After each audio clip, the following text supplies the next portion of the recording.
प्रणाम दर्शक मु स्वर्ण आपण मन स्वागत करछि मोर यूट्यूब चैनल स्वर्ण संसार को। आज आम आउ एक ग्रामर ना हूँ करंजियापाड़ ग्राम पंचायत हूँ तार राधिका देईपुर से पीजी ना हूँ मातृशक्ति पीजी। आज आम ए पीजी रे डिकम्पोजर बनइबू आमे माने आपण को डिकम्पोजर आवश्यक उपकरण तार प्रस्तुति प्रणाली सबु किछि शेयर करिवु। ता पूर्वर आपण माने खाली टिके गाँव नजारा देखि नियंतु परिचय दियंतु। मु पद्मिनी भोल आम एपीसी तार ओस्का तरफ मु सीआरपी अछि। हमर डिकम्पोजर प्रस्तुति प्रणाली टिके देखिबे आउ ताकू काम रे भी लगेबे।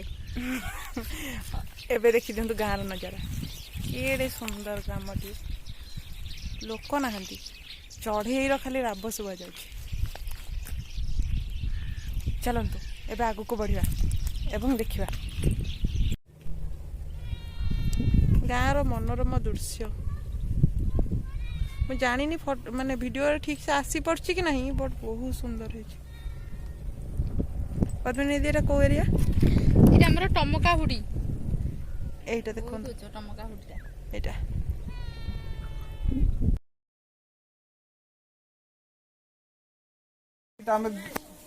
गछ मूल पानी ढाली पार है तो तापाई गोटे ये देखिले 20 लिटर अच्छी तो 5टा आपंकर बाल्टी है ये गोटे ढाली पार ता सागर 2 केजी गुड़ है गुड़टा कौन ढाड़ा आगे गुड़ मिसेगा ना सर आगे 2 केजी गुड़ से कौन से तार गुड़टा था काली दीजिए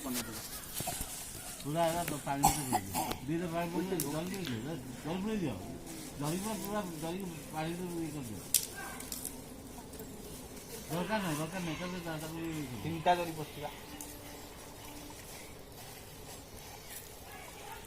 बापो पूरा प्लास्टिक है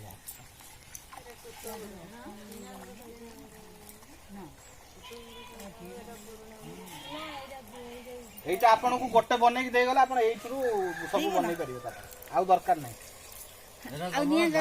एटा बंद कर दे थांते आ जळेबे थाउ एटा कहि दमु केम एटा हे गलानी हां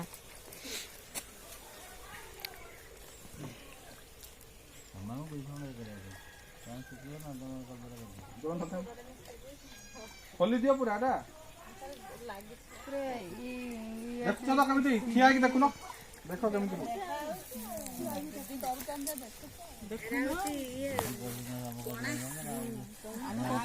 निजे करिया हम खाली गोडाटा पका देले अपन मन कर देबे आटिबो गोडा आनी तो काठी सेटा अछि से ये रसी ना आगा हाथ मोबाइल की तळे देखंतु आ गुडा मिलै जी ना ओदा मिला दो गुडा सांगो के हाथ बळे चार पांच इटा मासे गुडू रखंतु एटा आवश्यक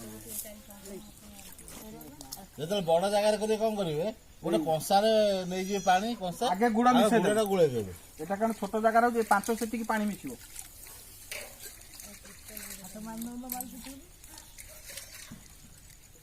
एटा हम मगै थलु माने अलगा जगह रु हला कि केवल आपण मन को एना मगा है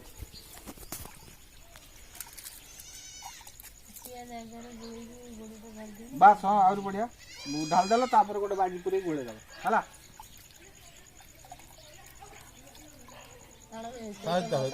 सेती था पत्ती आनो पक्का नडिया कदड़ी आनो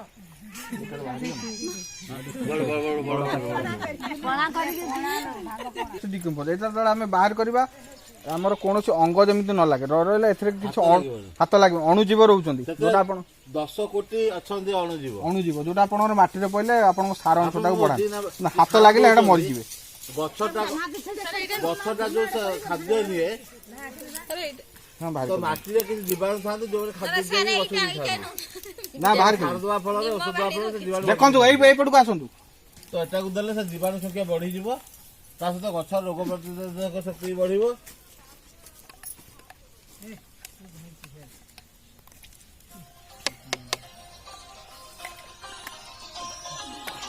तापर ताको छुटिया बाटे आगे अब तो को ये बात चली अलवाड़ी तू आनो हाथ बाजिवन जमिति हाथ जमी न बाजा आपण बड़ बाड़ी बड़ बाड़ी हां ठेंगा चला बसबो एटा नहीं उल्टे दियो କାଲି କି ହାତ ଲଗେଇବେନି ହାତ ଲଗେଇବେନି ଟୋଟାଲ। ଆସନ୍ତୁ କାଲି ସେ ମରିଯିବ ହେଟାରେ ଆଉ କିଛି ରହିବନି କିଛି ତାର ଭ୍ୟାଲୁ। ସଞ୍ଜବେଳୁ କହିଦଉଛି ଟିକେ ମୁଁ ଅଛି ଫିଲ୍ଡରେ ମୁଁ କହିଦଉଛି ଆପଣଙ୍କୁ। ଦିଦି ଆଣିଥିଲେ ଆମେ ସବୁକୁ ଇଏ କରି ଖାଇଥାନ୍ତୁ। ଘଣ୍ଟା କେମିତି ବୁଲାଏ ସେମିତି ବୁଲେଇବେ ଏମିତି କ୍ଲକ୍ ୱାଇଜ ଏମିତି ଘଣ୍ଟାର ଦିଗ ଅନୁସାରେ ଯେମିତି ବୁଲେ ସେମିତି ମିଳେଇନି ଆଜ୍ଞା। ଦରକାର ନାହିଁ, ସେ ମିଳିଯିବ, ଦରକାର ନାହିଁ, ସେ ଆପେ ମିଳିଯିବ। ଏ ଗୁଡ଼ଟା କ'ଣ ହେଲା କହିଲ, ଏ ଗୁଡ଼ଟା ହେଉଛି ଜୀବାଣୁ ଖାଦ୍ୟ ହେଲା। ଏ ଜୀବାଣୁଟା ଛଡ଼ା ହେଲା ଏ ଗୁଡ଼କୁ ଖାଇକି ଯେ ଆମେ କହୁଥିଲି 10 ଗୁଣ ବଢିଯିବ ଆ ଭିତରେ। ଯୋଉ ଲକ୍ଷ୍ୟଟା ଅଛି କୋଟିକୁ ବଢିଯିବେ ହେଲା କି। ଏଟାକୁ ଆପଣ ଗୋଟେ ଛାଇ ଜାଗାରେ ଆପଣ ଅଖା ପକେଇଦେବେ। ଏଟା ତ ଛୋଟ ଜାଗା ଗୋଟେ ବଡ ଜାଗା କରିছে ଘାଣ୍ଟିକି ରଖିବେ। ପ୍ରତିଦିନ ଆସିବେ ଟିକେ ଘାଣ୍ଟିବେ ହେଲା କି। ଘାଣ୍ଟି ଦେଲା ଟିକେ ଦେଖିବେ ମହୁ ବାସ୍ନା ଜାଣିଛନ୍ତି କେମିତି? 3 ଦିନ ବେଳକୁ ହେଇଯିବ ଇଏ ପରେ ଏଟା ମହୁ ଭଳିଆ ବାସ୍ନା ହବ। ଜାଣିବେ ଏଟା ପ୍ରସ୍ତୁତ ଜୋଟ ଅଖା ପ୍ରସ୍ତୁତ କପଡ଼ା। ତାପରେ କଣ କରିବେ ନା ଯେତିକି ମନେକର 200 ଲିଟର ହେଇଥିଲା 199 ଲିଟର ଆପଣ ଗଛ ଏଇଠି ଅଛି ଗଛରୁ ଚେରକୁ ଟିକେ ଛାଡ଼ିକି ଗୋଟେ ଗ୍ଲାସ ପାଣି ଢାଳିଲେ ଆଉ ଗୋଟେ ଗଛ ଆଉ ଗୋଟେ ଗ୍ଲାସ ଢାଳିଲେ ମୂଳକୁ ଛାଡ଼ିକି ଢାଳିବେ। ତାହେଲେ ଆଉ ଯୋଉ 1 ଲିଟର ରହିଲା ପୁଣି ତା ଦେହରେ 169 ଲିଟର ପାଣି ମିଶେଇବେ ପୁଣି 2 କେଜି ଗୁଡ଼ ଦେବେ ପୁଣି ଘାଟିବେ ପୁଣି ସେ ରେଡି ହେଇଗଲା। ପୁଣି 3 ଦିନ ପରେ ପୁଣି ରେଡି ହେଇଗଲା ପୁଣି ଢାଳିବେ ପୁଣି ଏଇଟା ଆପଣଙ୍କର ଲାଇଫ ଟାଇମ ପର୍ଯ୍ୟନ୍ତ ଗଲା। ତେଣୁ ଏତେ ପ୍ରସ୍ତୁତ ହେଲା ପରେ ଯୋଉ ମା ମାନେ ତାଙ୍କୁ ଗୋଟେ ଲିଟର ଦେଇଦେବେ। ସେ ସେଇ 1 ଲିଟର ନେଇକି ଆଉ 169 ଲିଟର ପାଣି ମିଶେଇକି 2 କେଜି ଗୁଡ଼ ମିଶେଇକି ସେମାନେ ତିଆରି କରିବେ ହେଲା। ଏଇଟା ପୁରା ଆପଣ ସମସ୍ତଙ୍କ ପାଇଁ ହେଇଗଲା ପ୍ରସ୍ତୁତ ହେଇଗଲା। ତେଣୁ ଏଇଟା ଆପଣଙ୍କର ଯେତେବେଳେ ପ୍ରସ୍ତୁତ ହେଇଯିବ 3 ଦିନ ପରେ ସମସ୍ତଙ୍କୁ ଗୋଟେ ବୋତଲ ଦେଇଦେବେ। ସେଇଟା ଆପଣ ମିଶଉଥିବେ 1 ଲିଟର ଲାଷ୍ଟ 1 ଲିଟର ବଳିଗଲା ତାକୁ ପୁଣି ଇଏ କରିବେ ରଖିଦେବେ ହେଲା କି। ଆପଣ ଯେତେବେଳେ ପାଣି ମଡ଼ଉଛନ୍ତି ସେ ନାଳିରେ ଢାଳିଦେଲେ ବି ସେ ଯାଇ ଗଛରେ ମାରିଯିବ ହେଲା। ଏଇଟା ଆପଣଙ୍କର ଆଉ ଏଟା ଯଦି ପକେଇଲେ ଆଉ ଦେବେନି ରାସାୟନିକ ବିଷ। ସାର ଅଳ୍ପ ଦେବେ ନା ସାର ନଦେଲେ ବି ଚଳିବ କିନ୍ତୁ ବିଷଟା ଜମା ଦେବେ ନାହିଁ। ବିଷ ଦେଲେ ଏଇ ଯୋଉ ଜୀବାଣୁ ଗୁଡା ମାରିଦେବେ। ଏଟାରେ ଗାଈ ମୁତ ନାହିଁ। ଏଟା ଅଲଗା ଜିନିଷ ସେଟା ଅଲଗା ଜିନିଷ। ସେଟା ହେଲା ଆପଣଙ୍କର ଅଲଗା ଜିନିଷ ଏଟା ଅଲଗା ଜିନିଷ। ସେ ବୁଝୁଛନ୍ତି ସେଟା ଔଷଧ ଏଟା ସାର। ଯଦି ବି ଅସୁବିଧା ହୁଏ ଆମକୁ ଫୋନ କରିବେ ତାଙ୍କ ନମ୍ବର ଅଛି।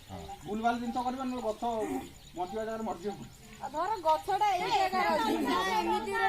ହଁ ଏଇଠି ଗଛ ଅଛି ଟିକେ ଛାଡିକି ଦେବେ। ଗଛର ଚେରଟା ସେ କଷ୍ଟ କରିକି ଖାଇଲେ ଭଲ। ଆପଣ ମାନଙ୍କୁ ଯଦି ବସିକି ଶୋଇ ଖାଇଲେ କଣ ସେଟା ବଢିଯିବ। ତେଣୁ ଗଛ ଚେର ଟିକେ ଆସିବ ତାର କଷ୍ଟ କରିକି ତାକୁ ସ୍ପ୍ରେ କରିପାରିବେ।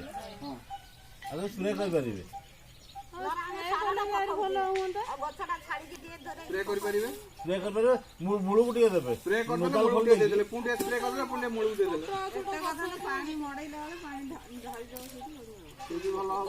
ଯଦି ଆପଣ 400-500 ଗଛ ଲାଗିଛି ଗ୍ଲାସ ନେଲେ ଛୋଟ ଗ୍ଲାସରେ ମୂଳକୁ ଢାଳିଦେଲେ ହେଲା। ଓଦାଳିଆ ଥିଲାବେଳେ ଢାଳିଲେ ବେଶୀ ଭଲ। ଓଦାଳିଆ ଥିଲାବେଳେ ଅଣୁଜୀବଟା ବେଶୀ ବଢନ୍ତି ହେଲା କି। ଖରାଦିନ ହେଲା ନା ଓଦାଳିଆ ଥିଲାବେଳେ ବଢେ।